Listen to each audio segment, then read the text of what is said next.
When asked about his injured ribs and whether or not the Dallas quarterback would play, Tony Romo's wife was calling him out. The Cougs in a tie for third. Panthers half a game out of fourth. They win.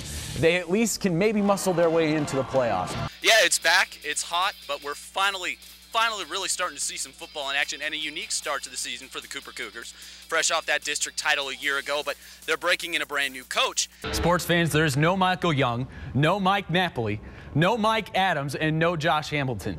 After watching all four of those players leave in the offseason, the Texas Rangers say, no problem. It's all about bragging rights and momentum heading into next week. And speaking of Dallas and the Cowboys, all the speculation and wondering will finally stop when the NFL draft begins announcing picks tomorrow night. Driving down the field like a well-oiled machine in the first half. They love that passing game. It worked. Abby finds Douglas Wilson. Edge of the black turf. Let's put 6 more on the board. Back down near the end zone. Let's pass the ball. Kayshawn Brown reach out and make it look oh so good. We talked earlier about Lorenzo Joe's emergence as a passer just in the last few weeks. Over 600 passing yards, 6 passing touchdowns, no interceptions in 3 games before tonight. He's going ballistic this time. Anthony Pearson reels one in. Show us the scoreboard on this. All Cooper, all day.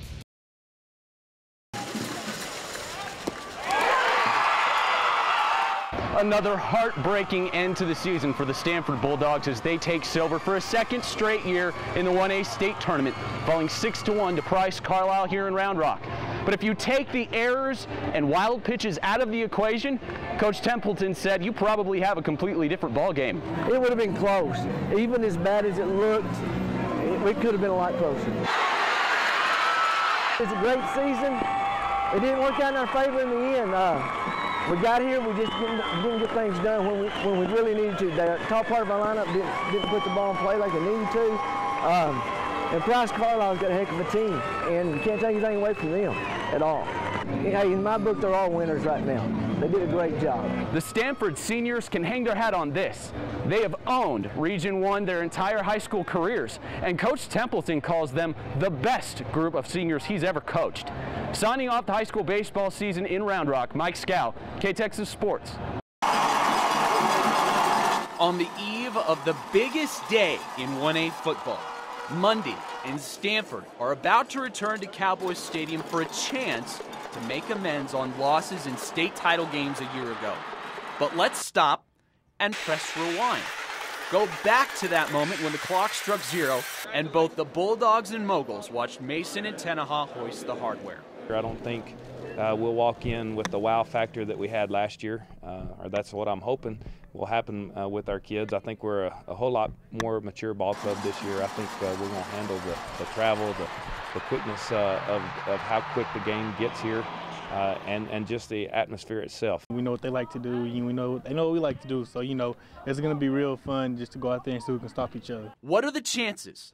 What dominoes would have to fall just right for both of these teams to make their way back to Cowboys Stadium and have a rematch of last year's state title game or semifinal? 200,000 to 1, 1 million to 1? Won't coaches be the first to tell you the degree of difficulty it takes to not only win a district title, but get on such a hot streak that you ride the wave back to the doorstep of history? And yet, here we are.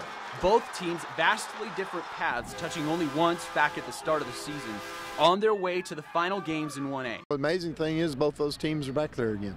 And, I'm sure they're thinking the same thing.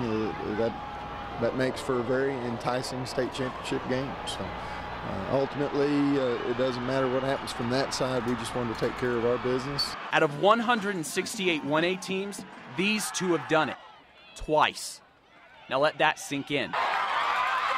Where the Moguls lost 3 games in all of 2011, they can wrap up a perfect season with a revenge win against Tenaha Thursday. They've improved in scoring and scoring defense. D. Paul is a more efficient passer, throwing more touchdown passes and cutting interceptions by more than half. And Tyrone Dawkins is chewing up 9 yards a carry. Then there's Roderick Taylor, upping his yards per carry from 9 last year to almost 14 now. Jesse Ramos left a lasting mark on the Bulldogs program. But in his absence, the Bulldogs offense has added to its scoring average since 2011.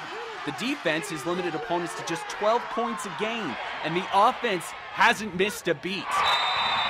When Hagen Hutchinson finishes his career as a Bulldog tomorrow, he will likely go down as one of the most accomplished quarterbacks in school history.